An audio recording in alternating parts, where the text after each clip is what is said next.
I found that nothing in life is worthwhile unless you take risks. Nothing.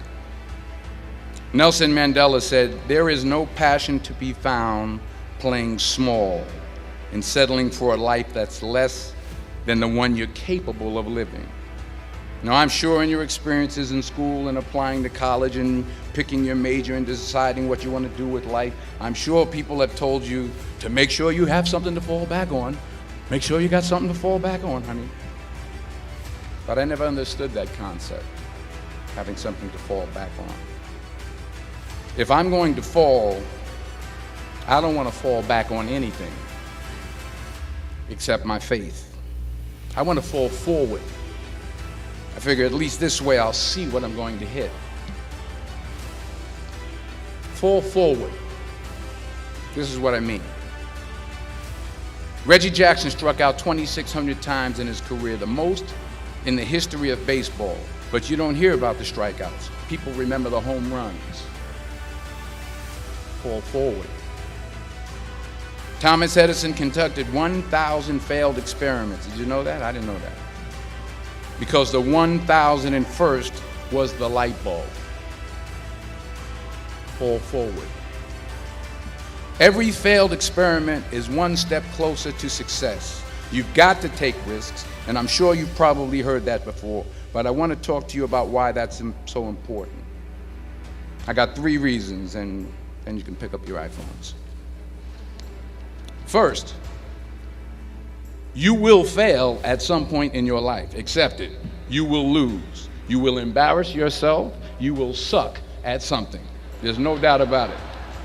And I know that's probably not a traditional message for a graduation ceremony, but hey, I'm telling you, embrace it, because it's inevitable. And I should know.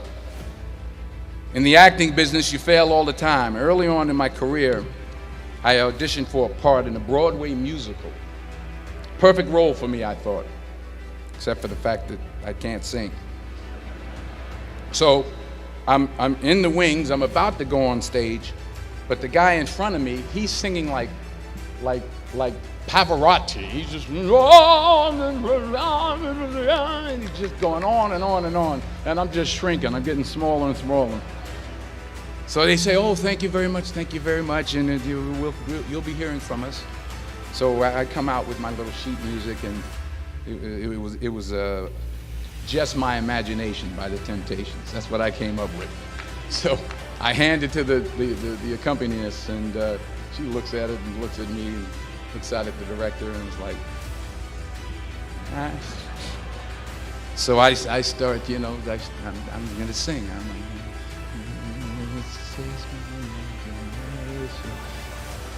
once again, coming away with me. And I'm not saying anything, so I'm thinking I'm getting better. So I start getting into it.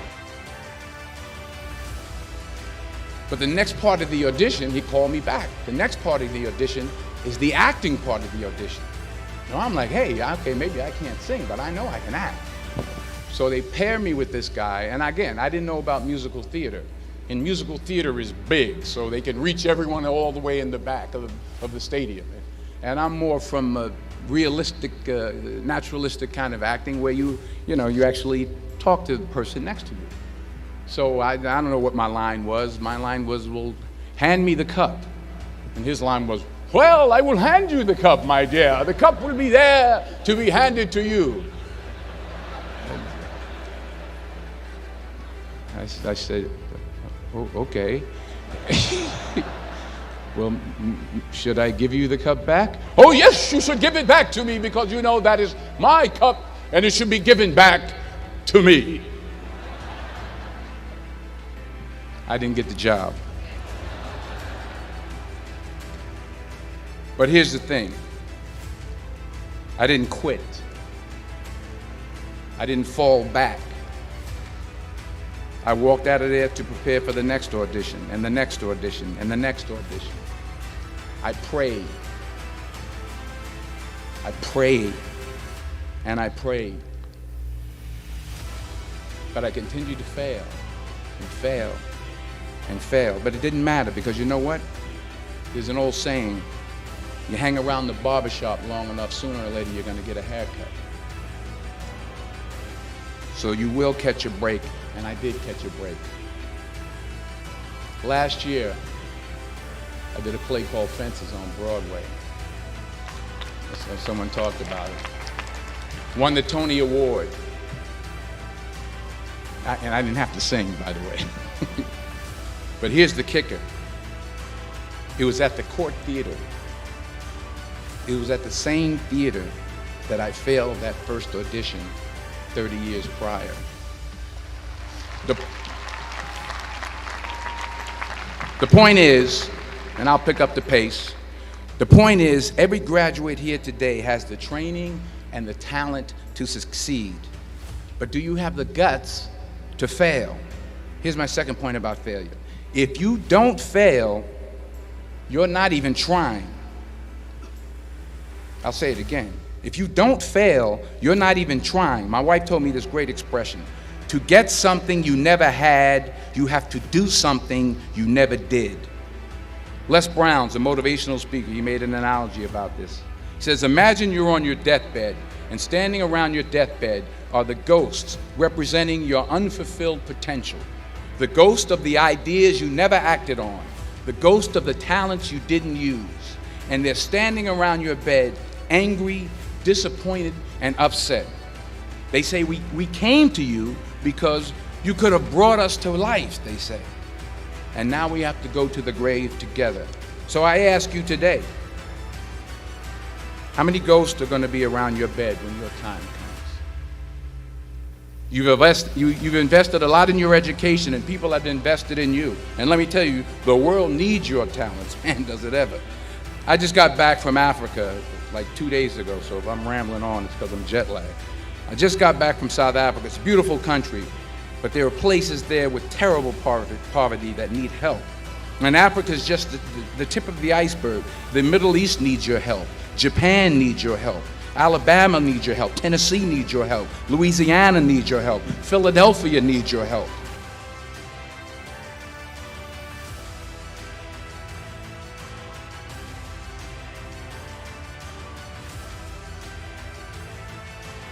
The world needs a lot, and we need it from you.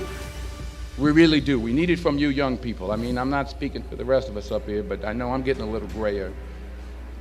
We need it from you, the young people, because remember this. So you got to get out there. You got to give it everything you got, whether it's your time, your talent, your prayers, or your treasures. Because remember this. You will never see a U-Haul behind a hearse.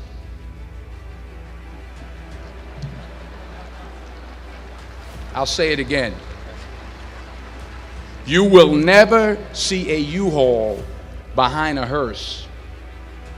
You can't take it with you. The Egyptians tried it, and all they got was robbed. So the question is, what are you going to do with what you have? I'm not talking about how much you have. Some of you are business majors. Some of you are theologians, nurses, sociologists. Some of you have money. Some of you have patience. Some of you have kindness. Some of you have love. Some of you have the gift of long suffering. Whatever it is, whatever your gift is, what are you going to do with what you have? All right, now here's my last point about failure. Sometimes it's the best way to figure out where you're going. Your life will never be a straight path. I began at Fordham University as a pre-med student. I took a course called cardiac morphogenesis. I still can't say it. Cardiac morphogenesis. I couldn't read it. I couldn't say it. I sure couldn't pass it. So then I decided to go into pre-law, then journalism. And with no academic focus, my grades took off in their own direction. Yeah, down.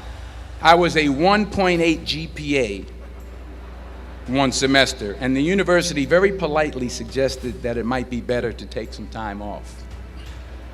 I was 20 years old. I was at my lowest point. And then one day, and I remember the exact day, March 27th, 1975, I was helping my mother in her beauty shop. My mother owned a beauty shop up in Mount Vernon. And there was this older woman who was considered one of the elders in the town. And I didn't know her personally, but I was looking in the mirror, and every time I looked at the mirror, I could see her behind me, and she was staring at me. She just kept looking at me. Every time I looked at her, she kept giving me these strange looks. So she finally took the dryer off her head and she said something I'll never forget. First of all, she said, "Somebody give me a piece of paper. Give me a piece of paper." She said, "Young boy, I have a prophecy, a spiritual prophecy." She said, "You are going to travel the world and speak to millions of people." Now, mind you, I'm 20 years old. I'm flunked out of school. In fact, like a wise ass, I'm thinking to myself, maybe she's got something in that crystal ball about me getting back into school next fall. But maybe she was on to something, because later that summer, while working as a counselor at the YMCA camp in Connecticut, we put on a talent show for the campers.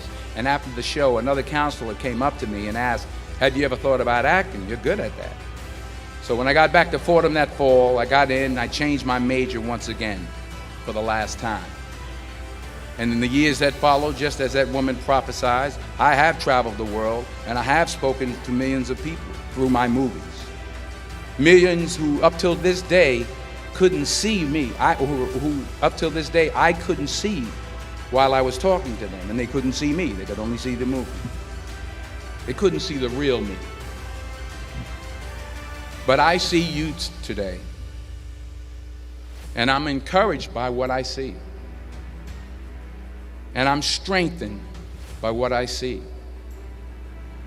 And I love what I see.